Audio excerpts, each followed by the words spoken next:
इथे एका कढईमध्ये मी 1 चमचा सौंफ घेतली आहे, 1 चमचा जिरे आणि 1 चमचा धणे घेतलेले आहेत। साबुत धणे घेतलेले आहेत मी, थोडेसे भाजलेले आहेत आणि भाजल्यानंतर ते थंड व्हायला बाजूला ठेवलेले आहे। तोपर्यंत बाकीचे सामान करून घेत आहे। इथे वांगे घेतलेले आहेत, छान स्वच्छ धुवून घेतलेत मी आणि त्यानंतर एक मीडियम साइजचा आणि एक छोटा कांदा घेतलेला आहे, त्याची सालं काढून आणि लसूण आणि अद्रक यांची पेस्ट बनवलेली आहे। लसूण अद्रक छान खलबत्त्यामध्ये वाटून घेतलेले आहेत। इथे मी कांदा कापत आहे आणि नेहमीसारखं माझा मुलगा जवळच बसलेला आहे, त्याला जवळच घेऊन काम करते मी, कारण घरात दुसरं कोणी नसतं सांभाळायला इकडे, तर त्यामुळे तो बसतो, गप्पा मारतो आणि माझं काम चालू असतं। तर इथे कांदे कापताना त्याच्या डोळ्याची आग होत होती, त्याला नंतर खाली उतरवलं आणि बाहेर बसवलं मी। इथे कांदे कापून झालेले आहेत आणि टोमॅटो मी थोडासा रफली चॉप केलेला आहे, जाडच ठेवलेला आहे कारण बारीक करून घ्यायचा होता।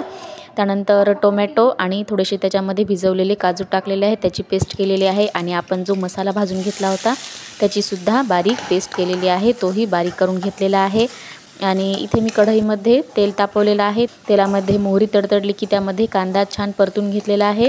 कांदा थोडासा परतल्यानंतर त्याला थोडंसं तेल सुटायला लागल्यानंतर मग ही टोमॅटो आणि काजूची पेस्ट टाकलेली आहे आणि ते पण छान परतून घेतलं।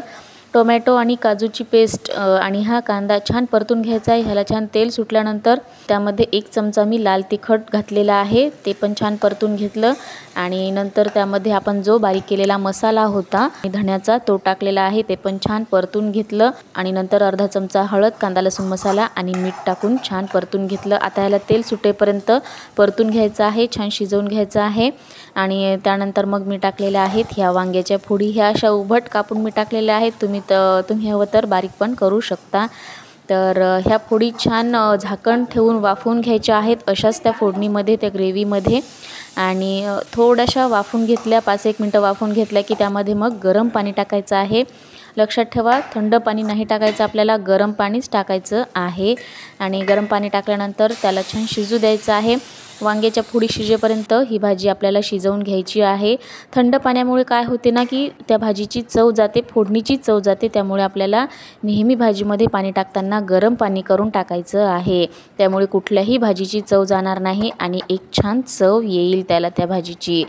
तर ह्या भाजीमध्ये नंतर शेवटी मी टाकलेले आहे कोथिंबीर आणि भाजी शिजल्यानंतर मी टाकलेला आहे गरम मसाला, अर्धा चमचा गरम मसाला आणि कसुरी मेथी। त्यानंतर फक्त 5-1 मिनटं शिजवून दिलेलं आहे आणि तयार झाली आपली वांग्याची रस्सा भाजी। ग्रेव्ही एकदम छान होते, घट्ट होते काजू आणि टमाट्याच्या पेस्टमुळे आणि खायलाही छान लागते। तर जो आपण स्पेशल मसाला बनवलेला होता त्यामुळे एक वेगळी चव येते या भाजीला, तर एकदा नक्की ट्राय करून बघा, बनवा आणि खा।